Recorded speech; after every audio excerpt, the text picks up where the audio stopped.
Hi guys. Hi. I'm just waiting for Christopher. Christopher's coming. Christopher's setting up a new. Yeah, we have the camera facing the opposite direction, so. All right, cool. Hi guys. Welcome in. Welcome to our Dinosaur Live Thursday night. We're doing gut health and the gut microbiome for chickens. Why it's important and the information you should know about that. So. Let me check my feed, make sure we're rolling properly, and I think we are. Yeah, there's a delay. See if we have sound. Let us know if you can hear us. Yeah, looks like okay. it. Welcome everybody who's here already. We were having trouble with the other platform we were using before, so we're... Yeah, we were using StreamYard anyway. Yeah, we switched over. This is just YouTube, so it's technical stuff. None of these platforms seem to work too well. Oh, and we're looking down because we have another screen down here. So. Yeah, actually, let me move that too. Yeah. Sorry about the difficulty. This is actually a very cool live, you guys, that I'll be teaching tonight. It's something that a lot of the parallels that have to do with our biology or human biology, there's analogous features in a lot of animals. We're Animalia, this great kingdom.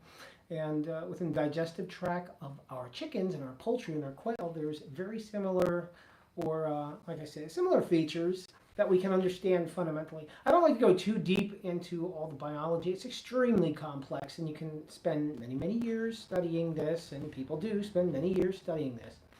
So to start with, as usual, just let you guys know if you're new here, this is not veterinary or medical advice we'll be discussing. It's for education, entertainment, and I highly recommend that you look into everything we're talking about tonight, not just to verify it, but to learn this, because it's really interesting information. Mm-hmm. Yeah, and like Christopher said, that a lot of this applies to us, people, and other animals. So the gut is very important to your overall well-being and health. Yeah, so we here at our little homestead business and this channel on YouTube and our stuff on Facebook, a very important thing we focus on is our well-being, our health. And not like 1970s health nut style, but a much more clinical approach to where we're going to start understanding our system, how it functions, the multiple inputs to our well-being, which again, parallel to our birds. We talk about this frequently, like it's not just nutrition, it's our environment, our stress, our interactions with our peers. Believe it or not, these things also apply to the poultry, their environment, their stress, their interaction with their chicken peers, that they have social engagement with their friends. These all contribute to total wellness or overall health or well-being. I think people, we know like Western medical, the way we treat people is component treatment rather than overall wellness. Like if you have X, Y, or Z illness, we treat that particular thing, not overall health, behavior, etc., that contribute to that disequilibrium or whatever the sickness is. Yeah. Know what I'm saying? Know what I'm saying? So we're going to talk about that in chickens. Yeah. So what do we got here going on? Katie says, happy birthday to your daughter, Miss V. Oh yeah, Verna, if your daughter had a birthday, happy birthday. Hi, Kelly. It's nice to see you in here if you're in here. So, yeah, we usually get jabbering into the subject about 5 minutes in. I guess we're almost there. For new people, if you happen to be scrolling through the internet, doom scrolling, you're not going to find doom here. It's all good. That's what they do. People love negative. Yeah, that's why the internet's popular. They.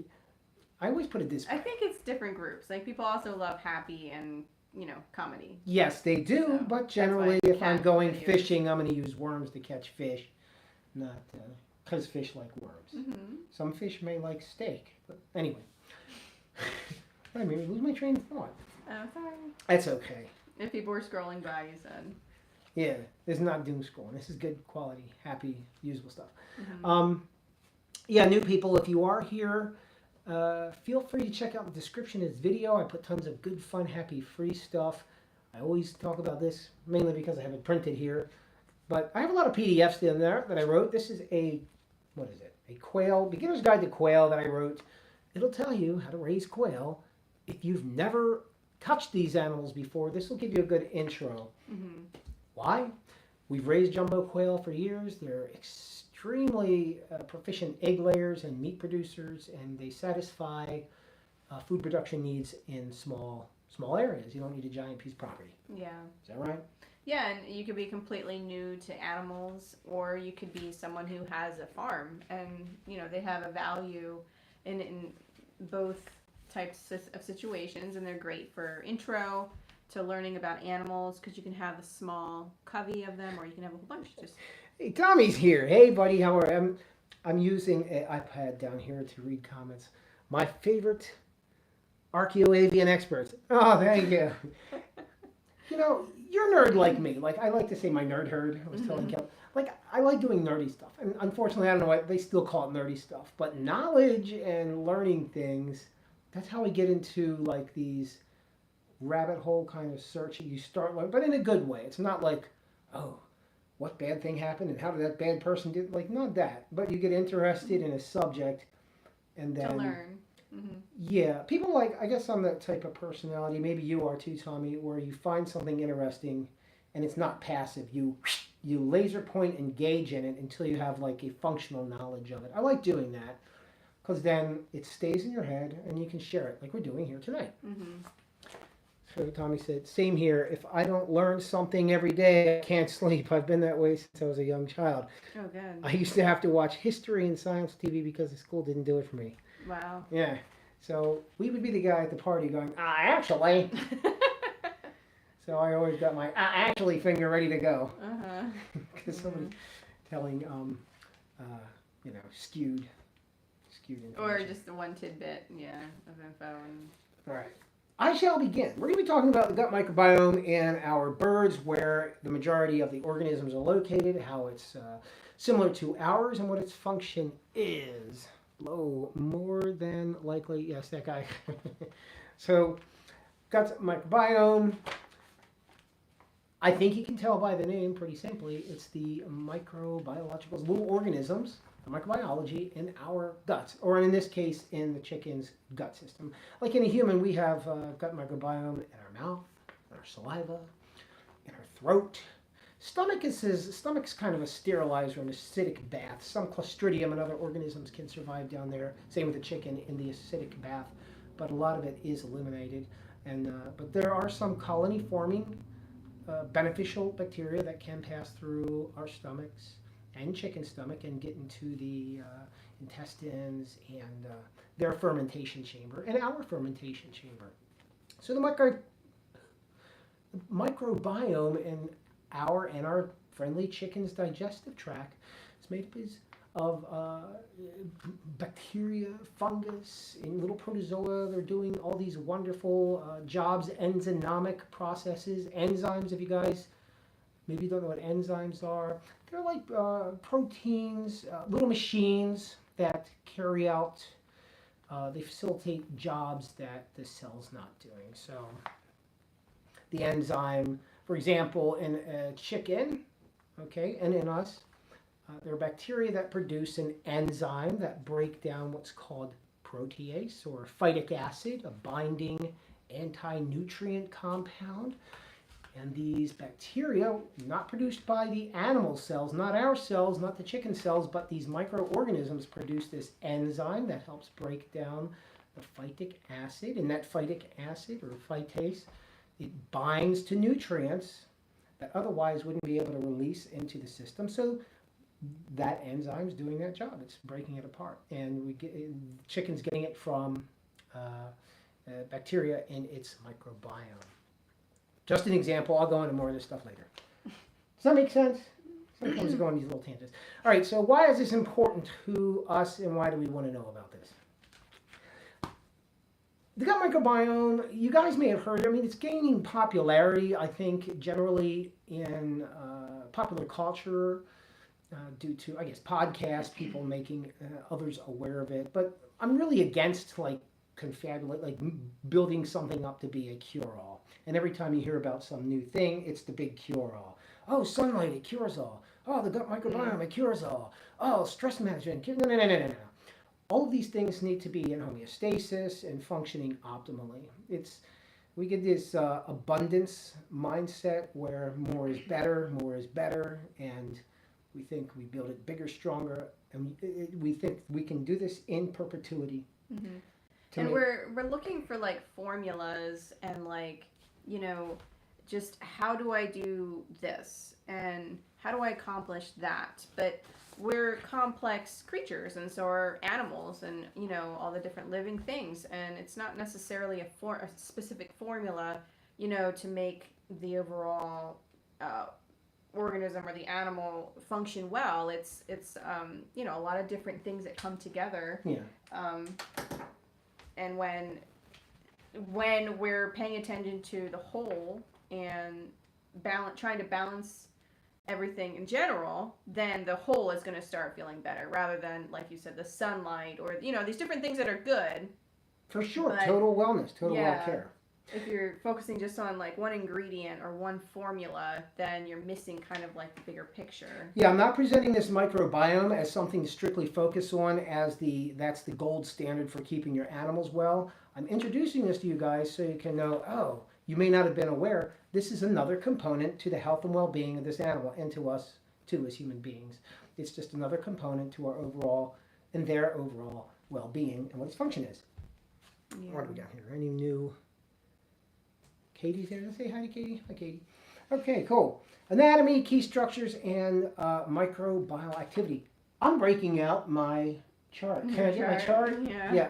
I like using charts. You know, I taught my kids. I did a lot of like homeschool stuff. Do you want to participate with chart? If you want to, you got to go over there. Is there space? You can do like Price is Right and model. Remember Price is Right? Mm-hmm. Okay. I think that should be square. Hopefully you guys can see that. I'm going to walk through the digestive tract.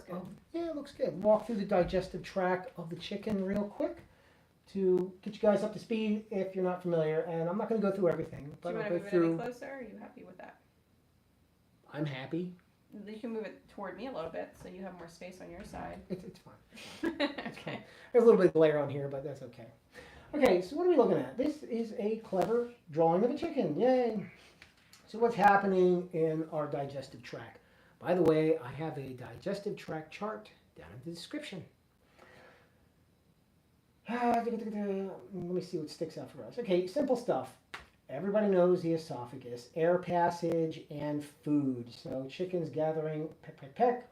I have a lot of very good live videos we did previously discussing how the chicken uses its eyes, its beak for food acquisition, which is actually very interesting stuff. Won't get into it now. But the esophagus we're all familiar with, windpipe, food pipe. So the food's coming down the esophagus and its first stop is in the crop. The crop is a little pouch. Explain the crop, because my mouth is dry. I got a dry mouth. Angela will be teaching now. The crop, it's like a pouch. It's an area where the food initially goes first while they're eating throughout the day, and the food will sit there, and then once evening comes and the birds start to rest and just kind of sleep, then the digestion process continues.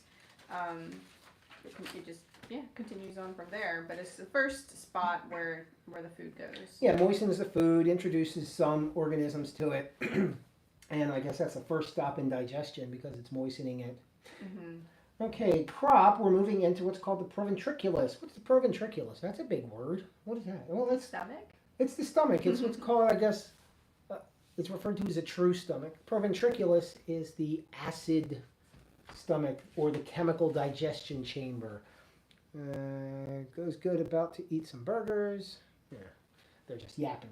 All right. So the proventriculus is where there's an acidic bath. The food from the crop is coming into here, and it's being broken down in the proventriculus or the chemical digestion chamber or true stomach. Yay! And then it moves on to our favorite part. Now, chickens don't have teeth unless they're genetically modified or some kind of mutant chicken. Yeah.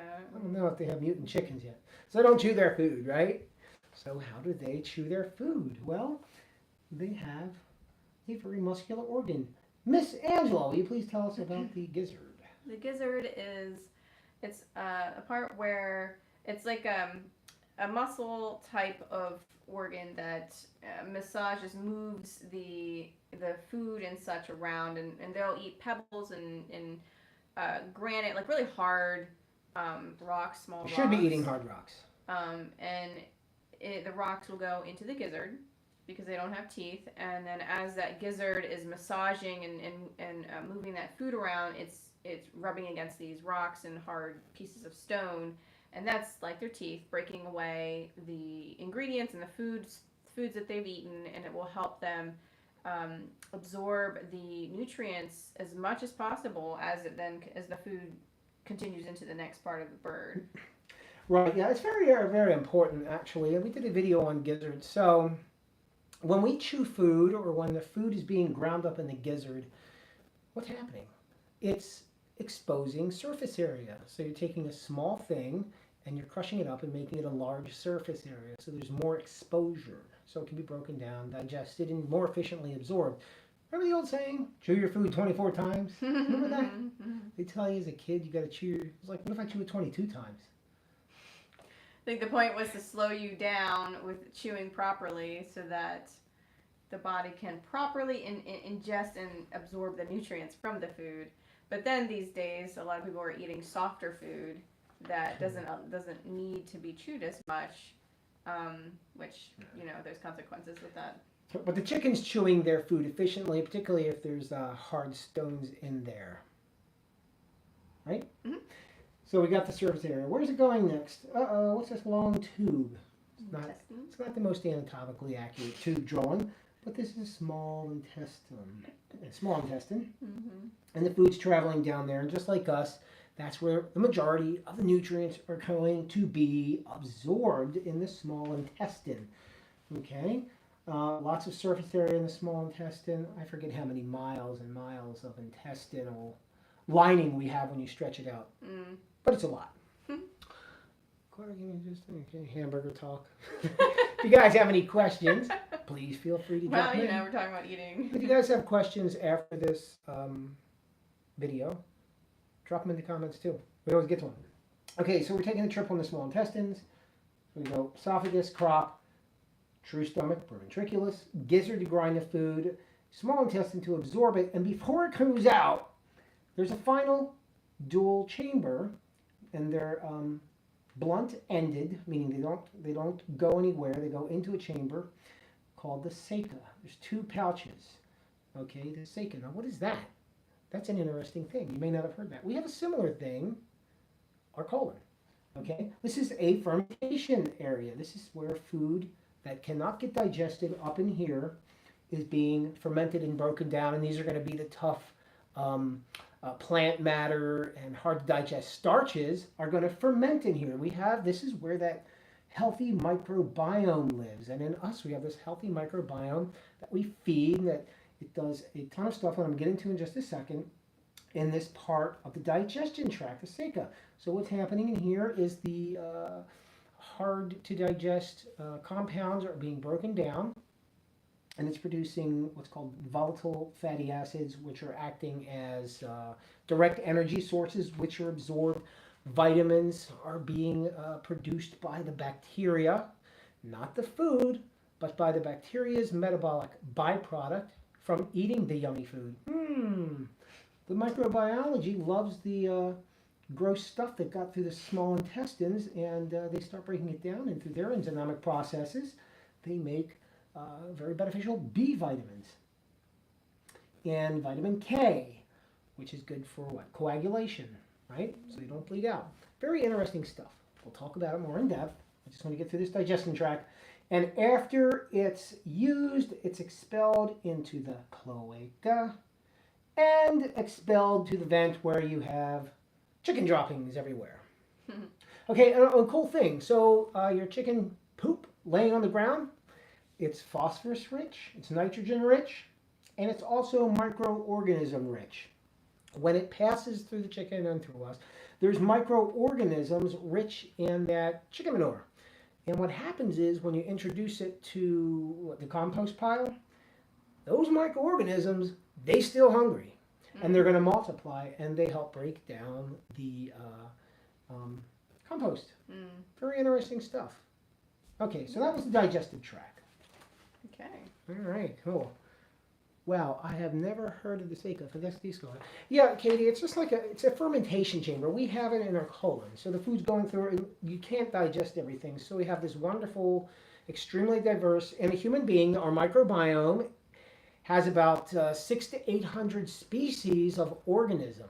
That sounds like a lot, but it's not, comparatively speaking to indigenous peoples around the world. Why is this?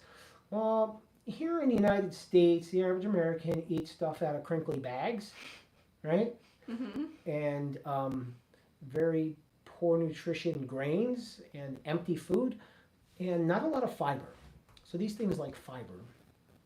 So when we do that, we're starving out this microbiome that we should have, and we're not introducing new pathogens for other reasons which I'll get into. So we have a very limited diet, and we're not exposed to our environment. We're not splashing around in the water. We're not putting our hands in the dirt. On average, you guys probably are because you're doing your homestead stuff. But on average, people sit around in a sterile office, into a sterile car, into a sterile home, etc. Or at least almost like sort of a monoculture, even though it's not bacterial environment, very similar bacteria. It's about 6 pounds of stuff in humans, bacteria that is. Hey, awesome. Wow. Thank you, Rhoda. Wow, I didn't know it was 6 pounds. I know there's more bacterial cells than human cells. It's trillions of them. It's about 10 to the 11 to 10 to the 12 power number of bacteria cells in a human. So yeah, so we have about 600 to 800 species in our gut, and if you go travel to an indigenous population that lives out in the wilds, they may have 1,500 or 2,000 different species. But again, you're going to be adapting to your environment. I'm not saying again quantity is quality, but you adapt to your environment and you co-evolve to your environment. And isn't biology magnificent? It's really wonderful. Okay, so we talked about ceca as this fermentation chamber. Functions like a mini rumen. You know what a rumen is, like in ruminant animals, the sheeps and stuff. It's a digestion chamber or a fermentation chamber as well for starches and difficult to digest fibers. That's over, so you can come in the picture better. I think I'm probably done with that, maybe. Yeah. Yeah.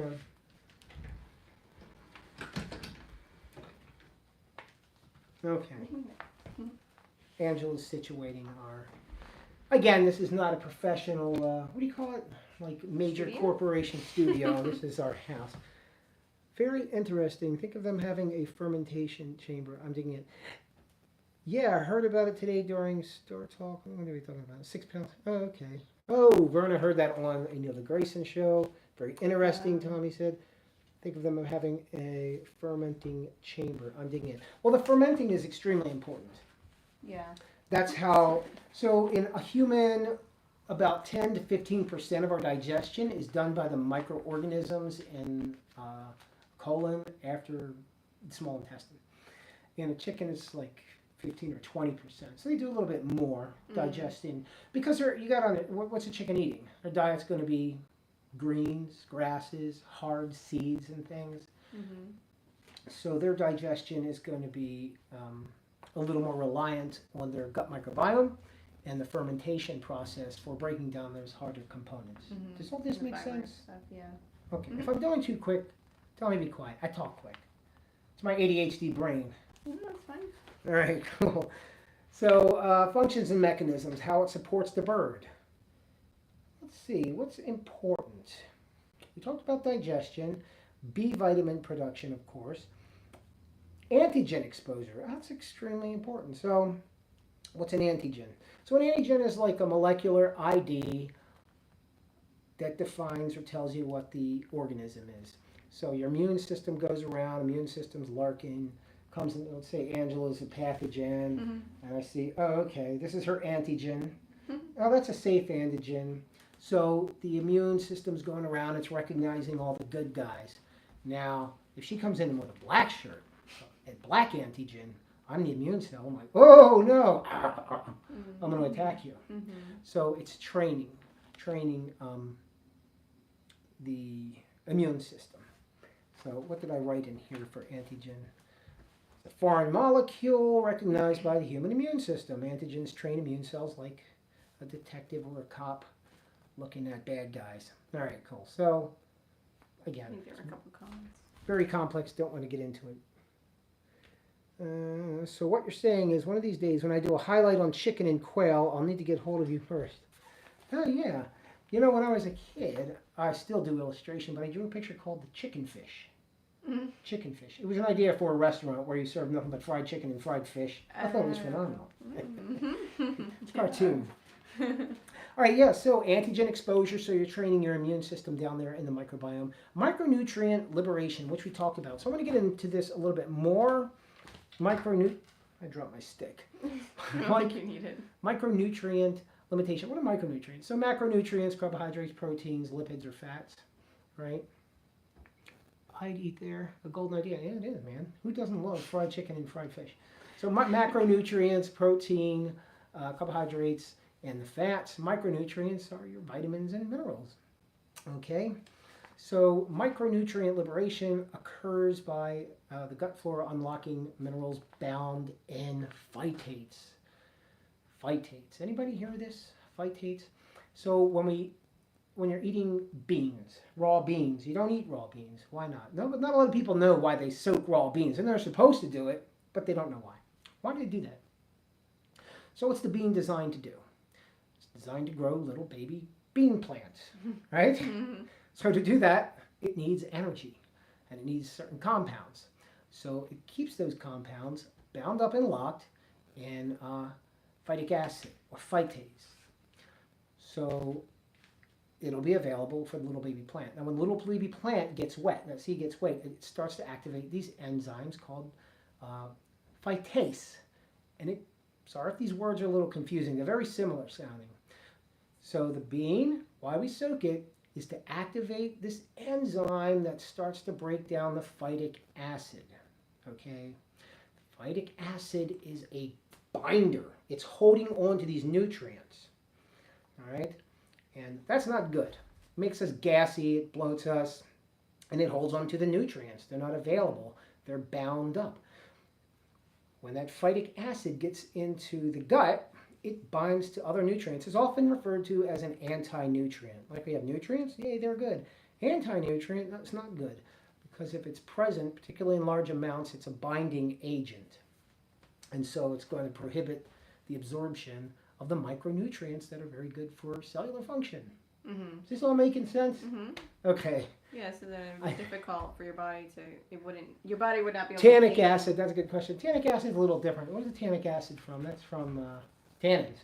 Oh, right. Like, you ever see the Swanee River?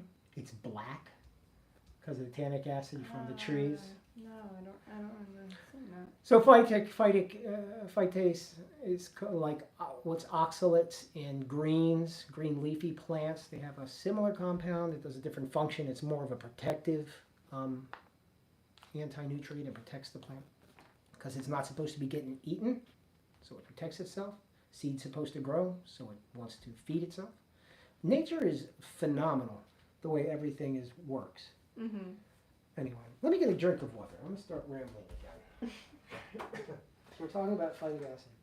So yeah, if a person were to eat a raw bean, then the body wouldn't be able to pull the nutrients from it because it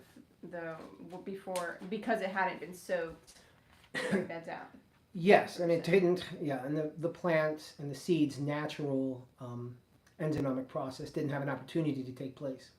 So we soak the beans so the enzymes can break down the phytase, release nutrients, eliminate the phytic acid, keep us from being so bloaty and sick. Mm-hmm. And why am I telling you this? How does it relate to chickens? Yep, tannin water, black quarter, you got it. I was confused on the acid from black beans and other organic matter low. I'll blame it on being hungry. A beanstalk will grow in your stomach. Oh my lord! Don't start with that. Oh, but hi, Taco. Oh, hi, yes. yes. You scare me. So you're saying, why does this relate? So why am I telling you this? Why is this important? So what is a chicken eating? It's eating a lot of phytate-containing compounds, especially if you're feeding them a grain diet or a nut diet. But they're grazers. Mm-hmm. They should be eating. They're omnivores. They should be eating insects for protein and B12, etc. Mm-hmm. But in their gut microbiome, we're dealing with micronutrient liberation, because there are bacteria down there. When they come in contact with these compounds, they produce phytase, an enzyme, little protein tool or a little protein machine that goes in and breaks down the phytic acid and allows the absorption or the release and availability, bioavailability of these nutrients that were originally locked up by that phytic acid. Break it apart. Mm-hmm. Go ahead, get out of there, nutrients. Mm-hmm. So that's happening in that fermentation chamber. Okay? And chickens are a little more efficient at that than humans, quite obviously, because they're designed for that. Metaphor, I wrote. Microbes are the locksmiths cracking open the pantry and then cooking hidden food the bird couldn't access alone. It's kind of a crappy metaphor. But that's what's happening with micronutrient liberation, and that's quite important. And similar thing happens in us as humans. Like I said, this is the final stage, or close to the final stage of digestion, and that fermentation is going to allow the microorganisms to break down the hard, starchy compounds. I made sauerkraut today, filled with fiber, digested plant material because it was already fermented by fermenting it, and probiotics. I should never even mention that term, but I'll get into that in a second. Another really cool function of our gut microbiome is what's called colonization resistance. What is colonization resistance? Anybody know? Take a guess. I'll give you $1 if you can guess. So colonization resistance. I talked this before in one of our videos. So you got bad pathogens that want to come in, overwhelm, and make you sick. And you got good pathogens that are doing their job down in the gut, eating fibers and hanging out, and breaking down phytase and having a good old time down there. Uh-oh. I was eating some bad stuff and putting my hands in my chicken feet in my mouth and getting bacteria down in there. What's going on? What's colonization resistance? Well, if there's a healthy, vibrant colony of beneficial organisms, it's hard for the bad guys to move in and get an apartment because everything's already taken up and they're using all the available resources. So they kind of starve out and croak. They're like, oh my God, where am I going to stay? What am I doing in here? I got all these nice people. I don't want to live in this neighborhood. And they die. And they're not able, and of course immune systems there are saying, get out of here, bro. At the same time. So you're not going to have colony forming units of these bad pathogens coming in because you already have, the place is already stocked up with healthy guys. And a lot of those organisms also are going to battle the potentially infectious organisms coming in. Does that make sense? Yeah. So colony resistance, colonization resistance, just like it sounds. There's a huge colony of good guys, and they're going to resist the bad guys in the gut microbiome. And I talked about this before. I believe I mentioned this with immune systems, etc. Yeah, I don't remember. Fermented feed and probiotics. You know, I never even mentioned probiotics. What are probiotics? 3 words I'll introduce to you that pertain to us and the chickens. Prebiotics, probiotics, postbiotics. Prebiotic is a general term referring to basically the food for the organisms in the gut. You're feeding those little good guys in there. Yeah, so you're giving them probiotics. My favorite is curcumin or turmeric. They love that stuff. Garlic, allicin, the fibers, prebiotics, it feeds them. And also dead bacteria because they're going to recognize deceased bacteria, good guys coming in. All right, so we got prebiotics, probiotics, good, biotic, living things. So that's the microorganisms. Probiotics are the beneficial microorganisms in the gut of the chicken. Here's a chicken picture. They're the good organisms living in here, the probiotic. You guys often hear it, and unfortunately it's marketed pretty heavy because people are becoming, anytime there's something that becomes popularized, somebody scams on you and they try to market it. Oh, this has tons of probiotics in it. Eat this. It's like, most of the time they're dead. Yeah. Okay. Yeah, you want to make sure that they're living, and it'll say on the, the label. And they have to pass through your sanitation sterilization chamber called the stomach and all that acid, which some do. And some the of them reason why they would be dead in some of these products that are promoting the probiotics, the probiotic ingredients in their product, the reason why they would be dead in some of these products is that the process of making this food item or drink item, it just kills them. Yeah. Yeah. And there are legit products that have living, probiotics in them, and that's good. Yeah, but you're when is it advisable to administer probiotics to a chicken, to a human? Well, it's always good to have probiotics introduced into our diet. You should eat them daily, really, like sauerkraut, kimchi, yogurts, like real whole food. Mm-hmm. Real whole food. I can't stress that enough. If the thing that's making it's not been processed. Yeah, real whole food, like even like, oh, I got to eat kimchi. No, just any kind of whole food that has fiber in it is good for the gut. I'm not going to go on a tangent about that. Yeah. So when are probiotics really something you should consider supplementing? Not medical advice, but when we take broad spectrum antibiotics, same for your chicken. Chickens are getting sick. You give them broad spectrum antibiotics. What does that do? It antibiotics. It kills biology. It's killing off the gut organisms to a good portion. You guys may be familiar with that. You take an antibiotic, you get sick, you feel not so well. Yeah. That's not good. It inadvertently decreases immunity as well after that antibiotic administration. So it might be advisable after that point to incorporate new probiotics into the diet. Get back on the sauerkraut, get back on, and I would suggest food, because the food's going to be bound, not just a pill. You're eating whole food, it's going to, dilute slightly the acidic environment, the stomach, hopefully pass through.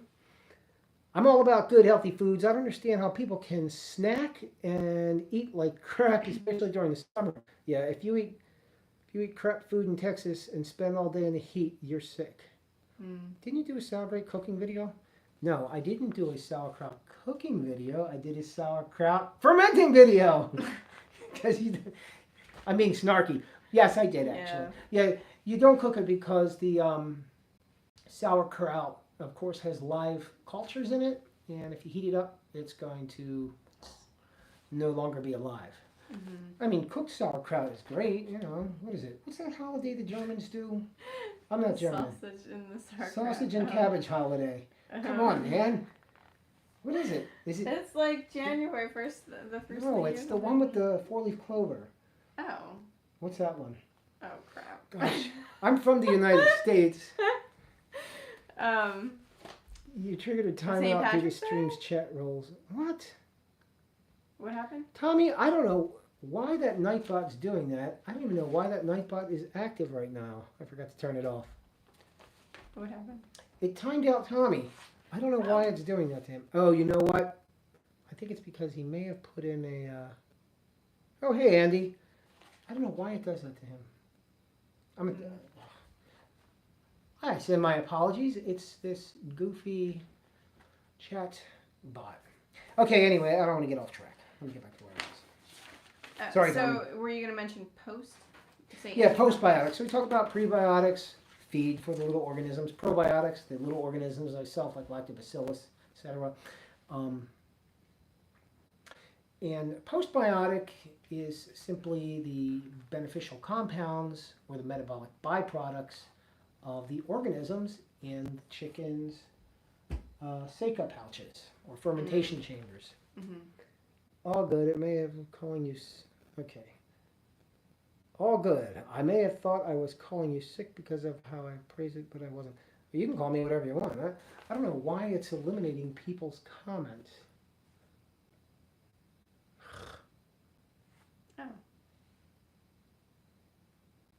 Oh, well. All right. Sorry about that. All right. So antibiotics and the broad... We mentioned that. All right. I think that about does that introduction to the... I'm going to go over a few more things. Was that clear? Did that make sense? Am I missing anything? Did that make sense to you guys? I want to give a general understanding of the gut microbiome, the microorganisms, and their benefit. Okay, factors that can compromise or wipe out the poultry gut microbiome. We already discussed antibiotics. They're not discriminatory. They're just going in and getting rid of the sickness. It's not real. It's like a nuclear weapon for the gut. Boom! It's wiping everybody bad out. Bad guys and good guys. Yeah, it's the contingency plan. Berna really knows this Nightbot. Thank you, Berna. I screw around with it, but I'm such a hard time. Poor quality diet, imbalanced feed. So diet's too high, just like with people. So your diets are high in refined starches, sugars, cheap compounds, something called wheat middlings. You're going to see a lot in what looks like wholesome whole grain feed, wheat middlings. We make a feed. I do my research. I know what I'm talking about. Wheat middlings are kind of like empty filler. You know, I guess like the potato chips of chicken feed. Yeah. So that's in there. Oh, and if you produce a feed with wheat middlings, sorry. It's just how it is. So, I mean, and people don't know. You really have to do a little bit of investigation on these things. So if you're mixing your own feed, do a little investigation. Don't just take some guy's word off of Facebook for it. Do investigation, speak to somebody, talk to people who are in that profession. Because the chickens and quail are just like us humans. They do need, you know, certain nutrients daily. So that's whatever we're feeding them is supposed to be supplying them with those nutrients. So it does matter what the ingredients are. Yes, it does. Okay. So yeah, poor diet. They're eating fiber. The little bacteria, they like the starchy things that can't be digested, and the fibers, which are in the whole quality feeds and the whole grains and the real things. And if it's not present, they're eating just like us. If we're eating potato chips instead of, we're going to have compromised gut microbiome. And by the way, for you humans out there, that gut microbiome has a very intimate relationship with mood, our psychological health. Okay? I want to get into that. I love your info on getting the correct feed since most of us aren't local to you. Yeah, like, I'm not really about doing this idiot thing where, I'm not going to tell you. I have two brain cells to rub together. I'm assuming most people do. You can go on the internet, and now, like, there's an abundance of verifiable information. People can learn anything, and you can do anything, and you can find the answers you're looking for. We're going into, I don't want to get too much into this, but into like an abundance, I guess, relationship, an abundance economy. There's going to be an abundance of, at least information-wise, with AI and distribution of information. I know, AI is bad, but that's just how it is. So you can get a lot of good information, but always verify it. Yeah. All right, poor diet will lead to an unhealthy and imbalanced gut microbiome. Mycotoxins, mycelium, fungus, right? So when you're feeding your chicken stuff that's moldy, those mycotoxins, those fungus toxins can get down there and cause damage to the delicate gut microbiome in a chicken ceca, C-E-C-A, in those pouches, and cause disequilibrium, not good. And, not just moldy food, poorly stored grains. Grain gets wet. I'm sure you guys, if you kept animals for a while and grain, maybe some rain gets on it, it gets moist, and you take a corner of the bag out, it's clumped together, it's maybe dusty. Moldy. Yeah. Very unsafe. Not to use that. Okay, what else? Stress. Stress is extremely harmful to the body. Chronic stress. Chronic, right. So a brief stress here and there is actually good. It helps, there's growth in it. Yes. Yeah. Yes. Intermittent stresses, we're supposed to be doing that. It's all right. Exercise for human, that's a stressor. It's intermittent and we control it and it's good for us and it's beneficial. Chronic stress, fighting with a spouse, job that's driving you crazy. Or chickens not getting along. Well, I'm just trying to say there's parallels. So your chickens do feel stressed, right? Yeah. Predators.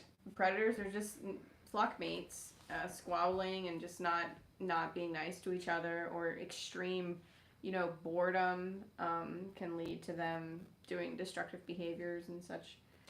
Yes, chronic stress is a immune suppressor, and you hear that often. People are like, well, why is my immune suppressed because I'm stressed? Because stress is supposed to be a quick survival response. And so when you're having all of this resource allocation going to the stress response, your immune system doesn't need to function because you're not worried about catching a cold if you're going to be getting eaten by a bear. Yeah. So I'm going to be, and that's very similar to your stress response. You're stressing. Immune system doesn't need to be functioning, so we dial that down a little. So if you're in chronic stress and the immune system's dialed down for resource allocation, you have suppressed immune, and those bad guy bacteria and organisms coming in, they're like, hey, they're all on break. I'm coming in, bruh. They take advantage. And they start smashing and destroying the rental property rather than being kicked out. All right. So stress not good, and it can cause pH imbalance in the gut, where it should be pretty stable, and for the organisms. Miss Verna's going. Bye, Verna. Thanks for stopping in. Okay, stress, pathogen overload, obviously high exposure. So yes, there's going to be in the environment, we and birds are developing an environmental resistance to local pathogens. What do we always talk about? What's in the soil? Different organisms. Yeah, what am I thinking of? Oh, coccidiosis. Yeah, coccidiosis. So coccidiosis is yeah, if you have animals present. living in stationary spots, doesn't matter what kind of animal, then and there's manure and dampness, for a period of time, then it's going to invite the coccidiosis parasite. What is the other term?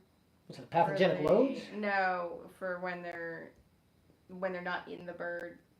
Anyway. Oocyst? Yeah, that. Oocyst, oocyst, OOCYSTS. Yeah, the little eggs. Yeah. But they'll develop a natural immunity to certain loads of those. Yeah. So the body, it's like us. Like, remember when the Europeans came over and shook hands with the South Americans? They all got a cold and died. As the Europeans like, very good to meet you. But the Europeans were okay. We were at sea. They were at the ocean for like 4 months with no vitamin C, and they were stressed out, so they're sick, and they come and they start coughing on everybody. And locals they weren't exposed to those things. Their immune system and antigens, they didn't recognize them. They got overwhelmed and croaked out. Yeah. So whenever you hear about those movies about going to space planets, we're going to go to the space planet and colonize. As soon as you walk out of that spaceship, you're going to croak. Yeah, so the organisms. The microbiome is so important for the birds because... Thanks, Katie. As Christopher is saying, they build an immunity. Thanks, Tommy. They build an immunity to their environment, the bad things, that they might be exposed to. So they may be exposed to it and may get a small load, but the immune system, the microbiome being healthy and vibrant and strong, will combat the bad microorganisms that they're ingesting or exposed to and keep them at a manageable level. So then the bird can still be healthy and vibrant, even if it's exposed to things. But if that microbiome and that immune system is getting suppressed by the chronic stress and bad, it's thrown off for whatever reason, then they're not going to be so robust. Yeah, the gut microbiome, I forgot to mention too, one of the other benefits of what's going on down there in this fermentation chamber is compounds are being produced that allow a mucosal lining that helps facilitate the mucosal lining and the intestines. It functions as a barrier, and when that's compromised, it becomes leaky, and then you can have organisms and infection permeate that leaky gut. Alrighty. Cool. Pathogenic overload, so we get sick.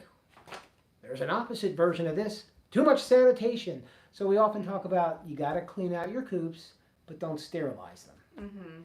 Because you want to have the environment acclimated to a normal baseline pathogenic load.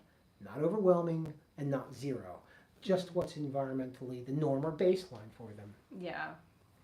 So if you take that away, they can get overwhelmed. They're not going to adapt to it properly.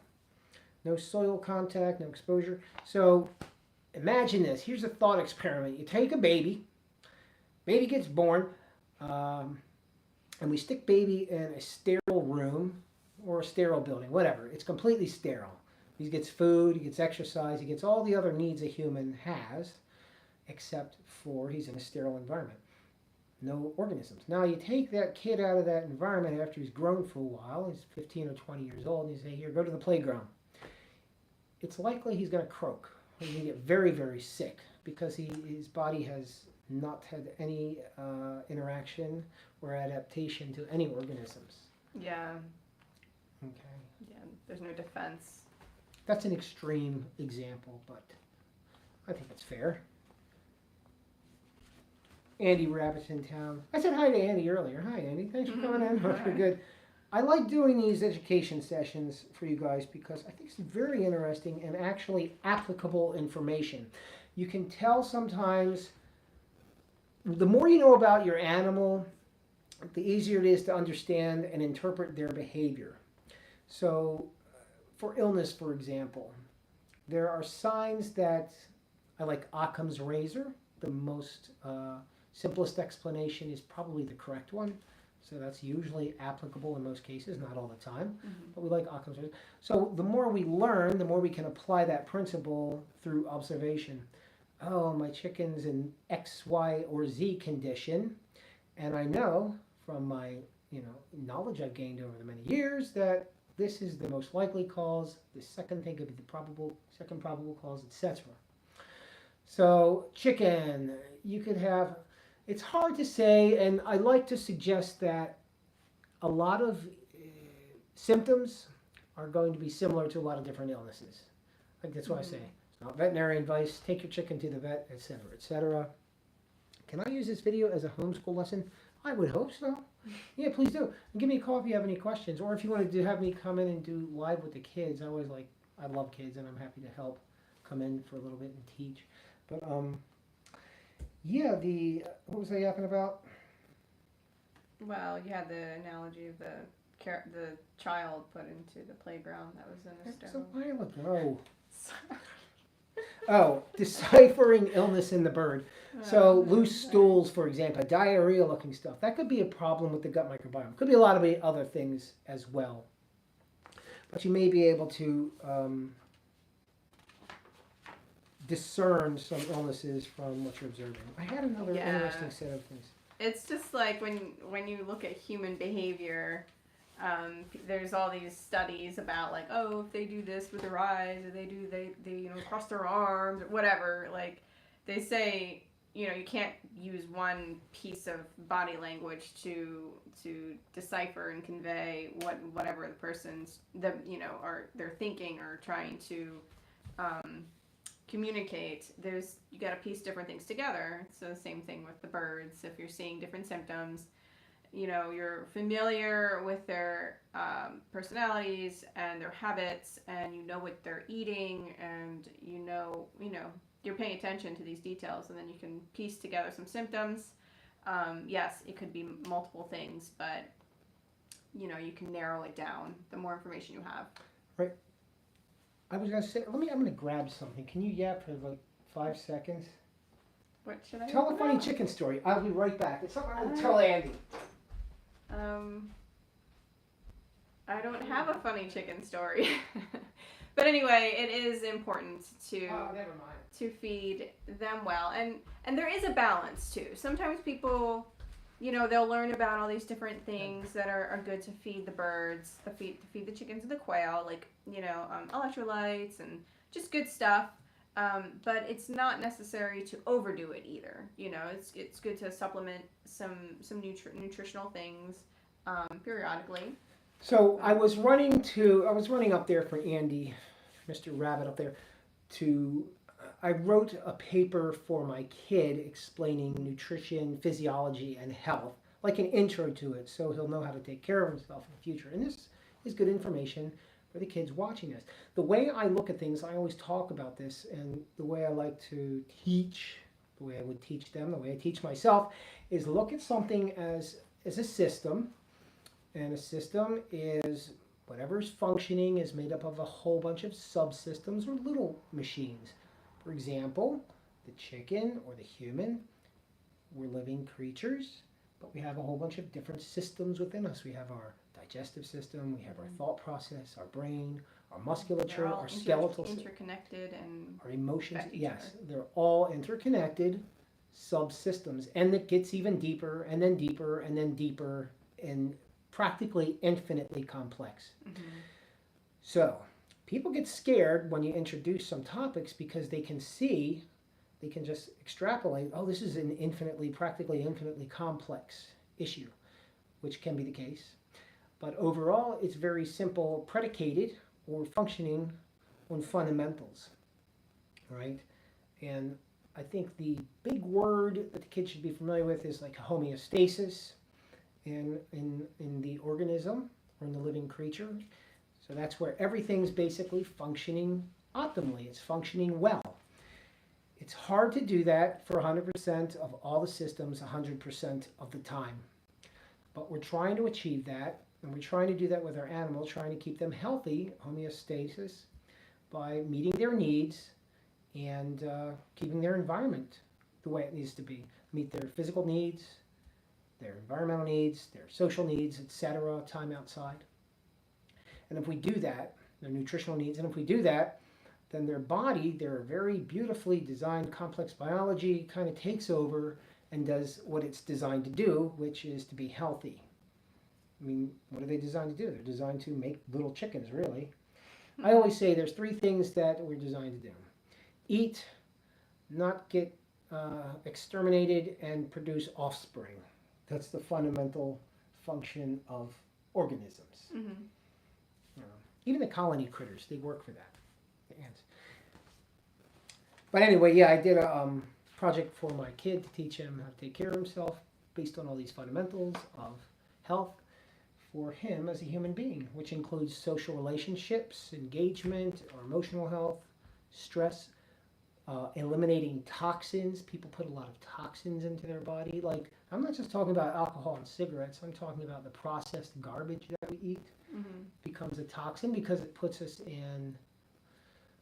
This is a supplemental now because I'm done with the last part. Now I'm going to supplemental region. When we're eating constant garbage, we go into inflammation, and that's our body responding to something, foreign materials that shouldn't be there, and they're responding to it.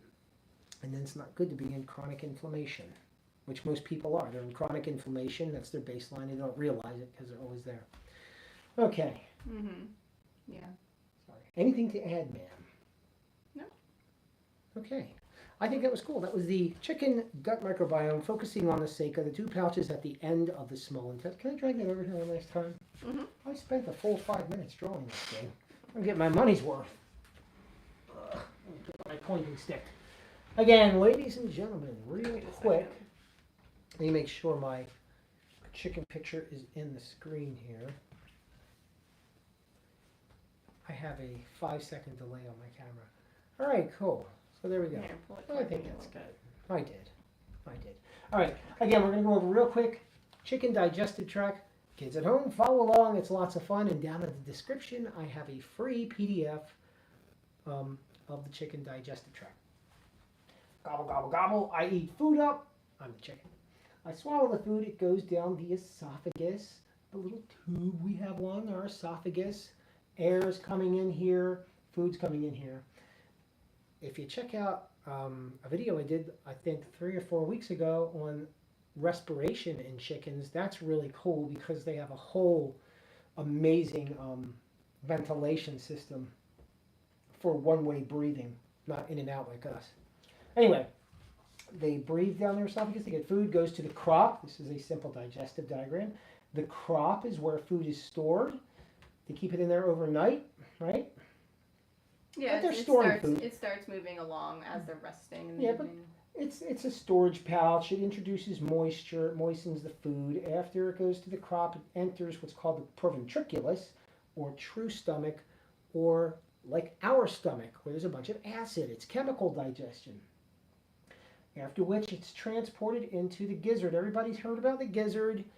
It's where, since they don't have teeth to chew, it's where the gizzard muscle grinds the food up with pebbles, hard stones that they swallow. That's why they eat those stones, to work his teeth and to grind up the grains and the hard food the chicken eat. After which time it's being absorbed into the chicken through the small intestine. Doesn't look like that in real life, but it's a diagram.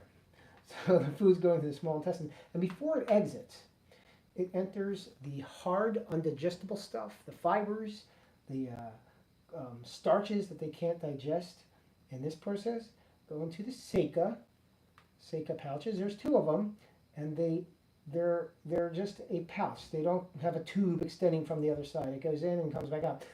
It goes into the ceca, where it is there fermented by that powerful gut microbiome, by these hundreds of different species of organism down there that are going to eat and start breaking apart those hard to digest compounds. And vitamins, B vitamins are produced, vitamin K, some other minerals are released from foodstuffs, and they're absorbed.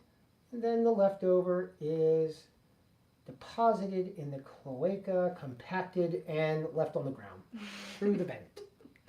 Yeah. So that's the wonderful chicken digestive system. There's some other things I left out, but I didn't want to overcomplicate it. Okay. Was a good video, good drawing. Thank you, Andy. Yeah, our new printer will be here Saturday. Cool. I like our printer. We have finally got a laser printer. Man, those inkjet things. Okay, let me throw this over there.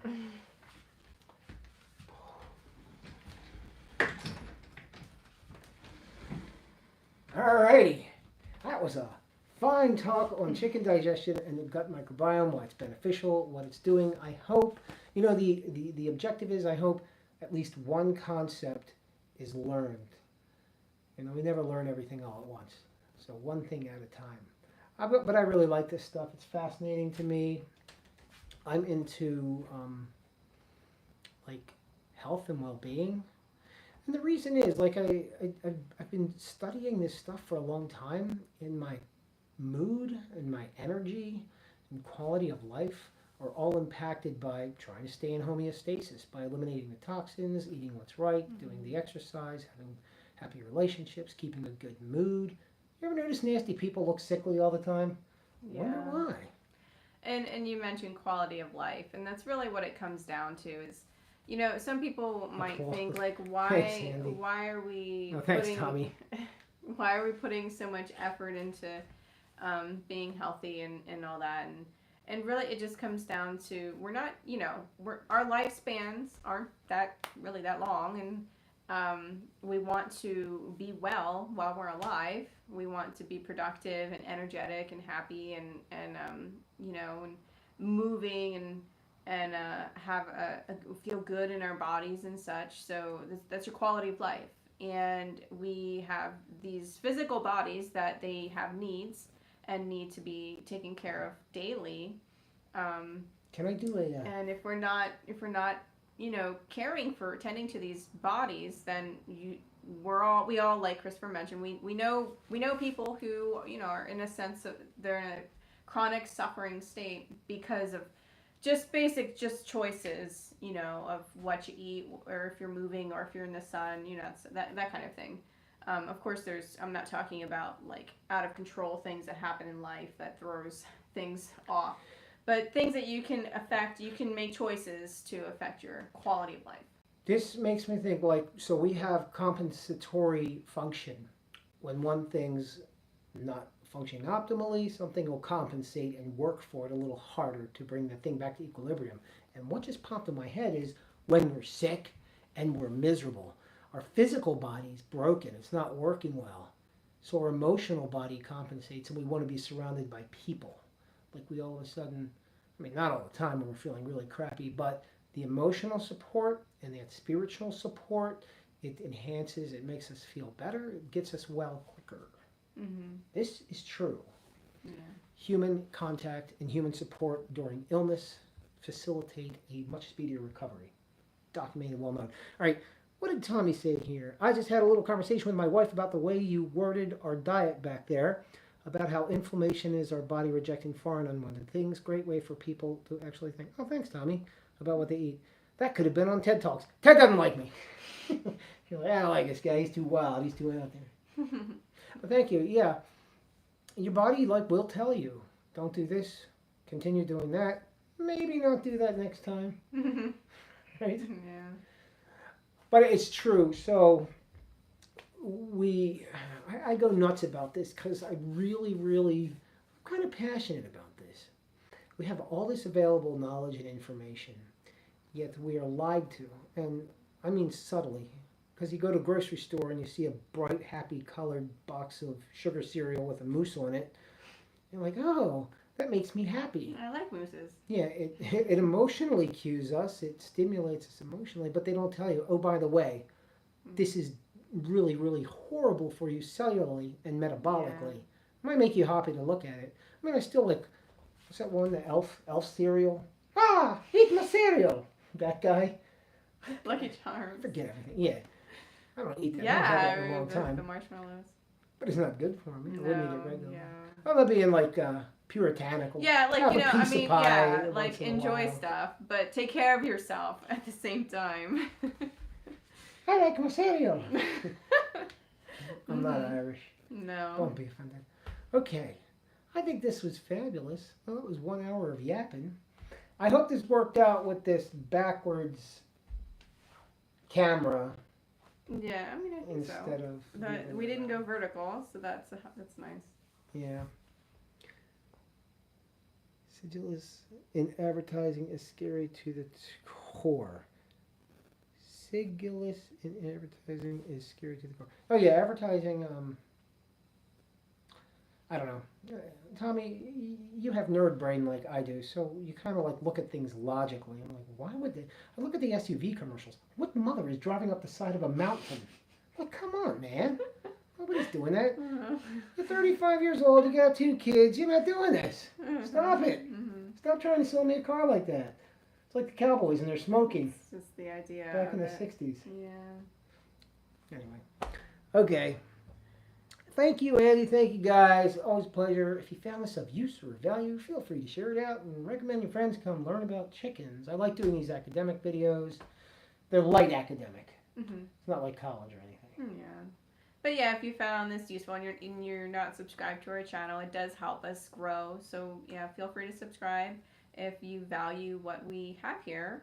Yeah, we put stuff out pretty regularly. Interesting educational stuff. So. And Katie said something earlier, I forgot. Keep the kids out in the filthy dirt. Let them play in the dirt. Yeah. Which is true. And that's a good lesson for today. Our gut microbiome and our environment. We should be well intimated with our environment. All right, guys. I'm going to go to sleep, I think. And I'm going to have to end this video. I'm going to walk behind here. The use of certain colors and shapes to appease people or sway people in a certain direction. For example, a mute orange signals the body to be hungry and crave something, which is why a lot of stop there, but I'm assuming junk food have that. Kids yeah, need the emotions. Kids need dirt to be healthy. Yeah. Yeah. But yeah, thanks everyone for watching. Wait, I like we Tommy's got stuff. more? Hold on. Restaurants use orange in their advertising. A lot of smart and intelligent advertisers won't use sharp edges because the curved edges are more appealing to the eye. Things like that. That's the brainwash. Oh yeah, man. Totally that's true. why I like the rounded edges on vehicles rather than the boxy ones. Yeah, I have a very strict ethical standing. You know, I would never manipulate somebody because I would know how to do it because these mechanics are very easy to understand. Now what are those people? There's manipulators. They use people all the time. I can't stand that. If in a bad way. Yeah, if you know how to manipulate people, manipulation inherently isn't a negative. It's either or. I like to manipulate people in a positive way, such as this. I'm trying to manipulate people into wanting to gain knowledge. Yeah, to gain knowledge and to appreciate learning and doing things, not to use them for my own gain. Anyway, that is all. I will see you next time. I'm going to hit goodbye on my Nintendo here, and That'll be that. Yes, have a great evening or day whenever you're watching this. Bye, everyone. That's my hand.